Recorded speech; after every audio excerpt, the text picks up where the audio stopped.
Pinag-shopping na naman nga nitong si Jinky Pacquiao ang kanyang apong si Clara.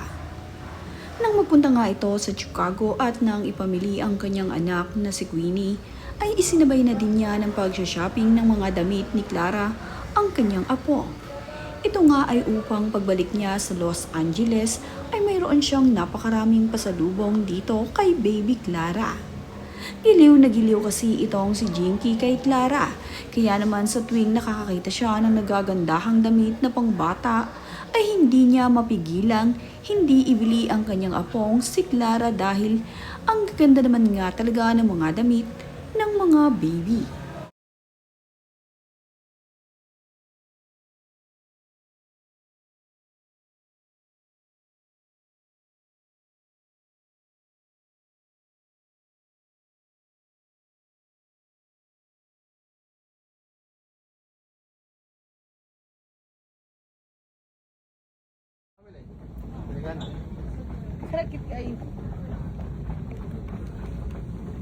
Panay nga ang hanap niya ng nagagandahang damit para sa kanyang apo.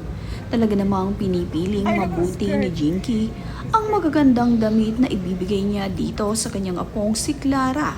At nakakatuwa rin ang mga kulay na kanyang pinipili dahil girl nga ang gusto niya para sa kanyang apo.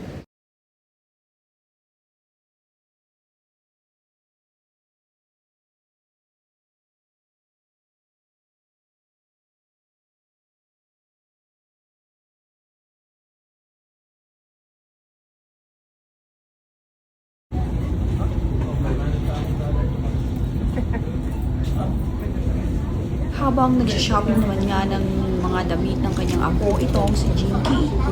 Ang magkakasama naman ay itong si Manny, Princess at itong si Queenie. Nakakatuwa nga ang lambingan ng mag-aama dahil ang dalawang anak na babae ni Manny Pacquiao ay talaga namang very close dito sa kanilang amang si Manny.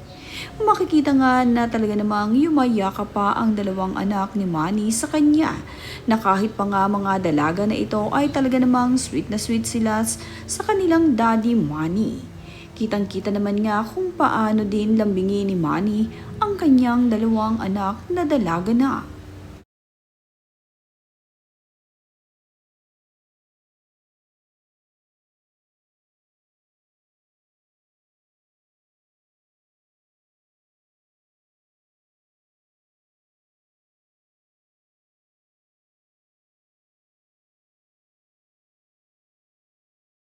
Report ko nga yung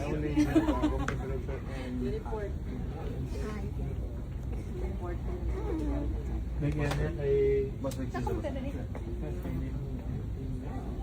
Okay, tingnan. Kapag dito ihalo yung ano mo, ibang card dapat. Tumingin na nga rin ng mga skincare niya itong si Jinky Pacquiao dito sa Target.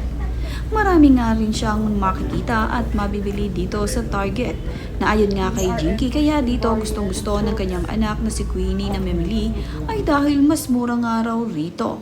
At matapos naman nga na mag-shopping nitong si Jinky ay agad nga na nag-retouch ito. Talaga namang hindi nakakalimutan ni Jinky ang mag-ayos. Gusto nga kasi niya sa bawat labas niya ay talaga namang maganda siya. Parang nga raw para manag-picture na kabayan ay okay ang kanyang itsura.